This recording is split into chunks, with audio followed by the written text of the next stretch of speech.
Maintenant, je vais faire une petite démo des fonctionnalités du portail via des captures d'écran, et ça sera utile en fait pour l'atelier participatif qu'on propose après, parce que ça sera un atelier où on proposera de tester un scénario de recherche. Donc là, c'est l'interface du portail. Et donc à gauche, on peut faire une recherche des données selon différents critères, donc par variable sur la base de notre thésaurus, par période temporelle, par observatoire. Donc là, actuellement, on a sélectionné l'ensemble des observatoires et on peut visualiser sur la carte l'ensemble des observations présentes dans le système. Une recherche par texte libre. Et si on veut faire une recherche sur le terme exact, il faut mettre des doubles cotes, indiquer des doubles cotes autour de la phrase. Une recherche par géologie, par climat et par organisme financeur. Alors là, c'est une fonctionnalité qui peut être intéressante. On peut choisir différents fonds de cartes. Donc on a actuellement, donc ce qu'il y avait avant, c'était Esri Imagerie. Là, ce qui est représenté, c'est OpenStreetMap. Et on a également le choix sur des fonds de cartes OpenTopo. En fait, c'est une base de données qui est basée sur OpenStreetMap et SRTM. Et enfin, des fonds de cartes de l'IGN, Map ou Orthophoto. Alors là, en fait, ce que je veux illustrer, c'est qu'une fois qu'on a visualisé sur la carte les observations, on peut zoomer sur les observations en cliquant sur les symboles de la carte. Et donc, en faisant des zooms successifs, on peut visualiser la localisation des observations. Et en cliquant sur le symbole, on peut voir en fait une information synthétique sur l'observation, donc le nom du producteur, le nom de la station et la liste des variables qui est mesurée à cet endroit. Donc là, ce qu'on voit en fait représenté sur la carte, c'est la localisation d'une observation. Donc dans notre système, une observation, c'est une série temporelle d'une variable à un endroit donné.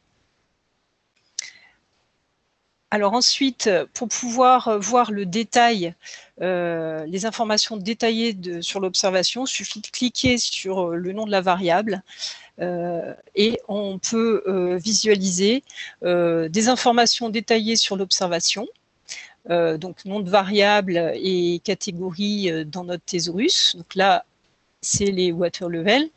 Les noms de variables producteurs, leurs unités, leur extension temporelle et les capteurs qui les ont acquises, le nom de la station.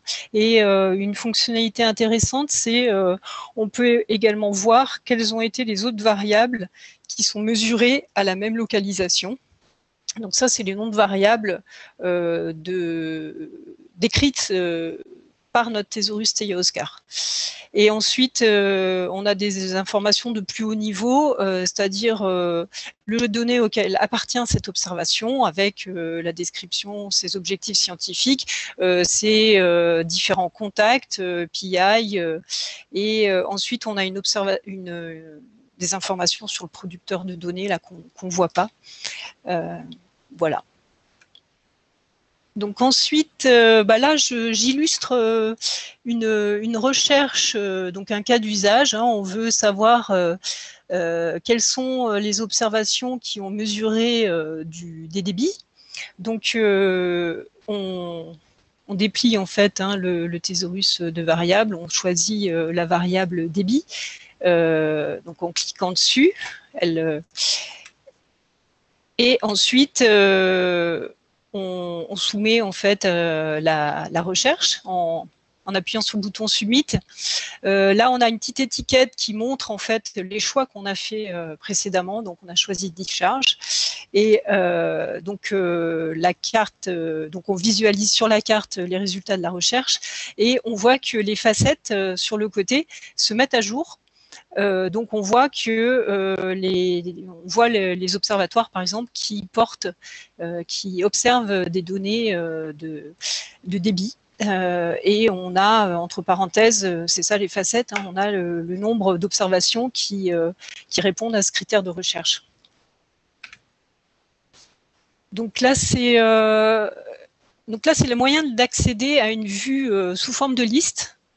Donc il suffit de cliquer sur ce petit onglet dépliant là, ce petit bouton dépliant, et là on a accès à une vue en liste des résultats de la recherche sous forme donc d'un système de pagination. Là on peut naviguer dedans.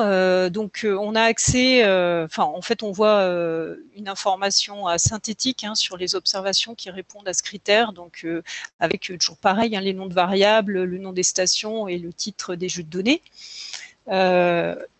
Avec ce petit bouton-là, I, on va pouvoir afficher les informations détaillées pour cette observation, donc les mêmes qu'on a vues précédemment.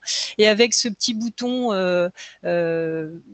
planisphère, là, on va pouvoir localiser les observations sur la carte. C'est ce que j'illustre ici. Donc, on a appuyé sur le petit bouton et là, on voit où se situe l'observation. Donc, la carte, elle zoome et donc on peut voir les informations synthétiques sur l'observation. Donc, avec ce petit bouton, la maison, on peut revenir au zoom initial. Voilà, donc là, on revient au zoom initial tel que quand on avait lancé la recherche de tout à l'heure. Oui, voilà. Là, ici, je veux montrer qu'en fait, sur cette vue liste, on peut faire des regroupements de résultats à différentes granularités. Donc, par défaut, c'est par observation. Là, on liste toutes les observations qui répondent à cette requête, mais on peut choisir d'avoir une vue par jeu de données ou par producteur, donc à un grain plus grossier. Et donc là, j'ai choisi de regrouper par producteur. Et donc, comme le montre la facette, en fait, il y a 3 producteurs de données actuellement dans le système d'information qui mesurent des débits. Voilà. Et donc, une dernière fonctionnalité, c'est que pour faire une recherche sur une extension géographique, on peut dessiner des polygones. Donc ça, c'est ces 2 petits boutons ici en haut à gauche. Donc, le premier, c'est des formes libres et le deuxième, c'est un polygone. Donc là, je recherche et ce que je peux illustrer aussi, c'est que ces critères sont combinables. Donc, c'est-à-dire, je recherche toujours les observations qui ont mesuré du débit, mais en France, en fait, selon cette extension géographique. Et donc, voilà, donc la réponse du système, elle me montre, en fait, la carte zoom sur la France et donc restreint la première recherche que j'avais fait à l'étendue spatiale de la France. Et donc, ce que je veux montrer là, c'est les 2 derniers boutons du bas, ça permet en fait d'effacer ce polygone en fait sur la carte.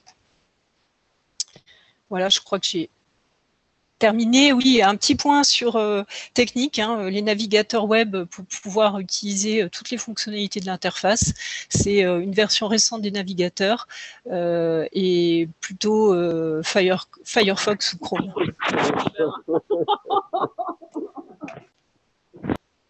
Alors maintenant, je vais présenter les objectifs de l'atelier participatif. Alors, comme l'a dit Isabelle, les objectifs, c'est d'évaluer les critères de recherche existants sur le portail, voir si ça correspond toujours à vos besoins, et en exprimer de nouveaux. notamment sur les objets d'intérêt. Alors, les objets d'intérêt, là, c'est illustré par cette petite figure où, en fait, c'est les objets du monde réel sur lequel porte l'observation et sur lequel portent vos recherches. Donc, j'en ai cité un certain nombre. Hein. Ça peut être des rivières, des bassins versants, des aquifères, etc. Donc, tous les objets qui sont échantillonnés par les observations. Alors, le format de l'atelier, donc ça sera en petits groupes de personnes tirées au sort. Donc, c'est 45 minutes en autogestion. Donc, il faudra nommer un secrétaire et un rapporteur. Et ce qu'on vous propose, c'est de réaliser un scénario de recherche de données pour un usage scientifique et de répondre à 4 questions. Donc, il y aura un doc partagé par groupe où vous retrouverez toutes les instructions et où vous pourrez prendre des notes. Nous, ça nous servira ensuite pour avoir le détail en fait de vos retours. Et vous serez prévenu 10 minutes avant la fin par un petit message. Et il y aura ensuite une restitution en plénière via des post-it avec un outil en ligne qui s'appelle Mural. Et en fait, cette restitution, ça apportera uniquement sur une question. Donc, quel autre critère de recherche dans le portail aurait facilité votre recherche? Voilà. Merci pour votre attention. Est-ce que vous avez des questions?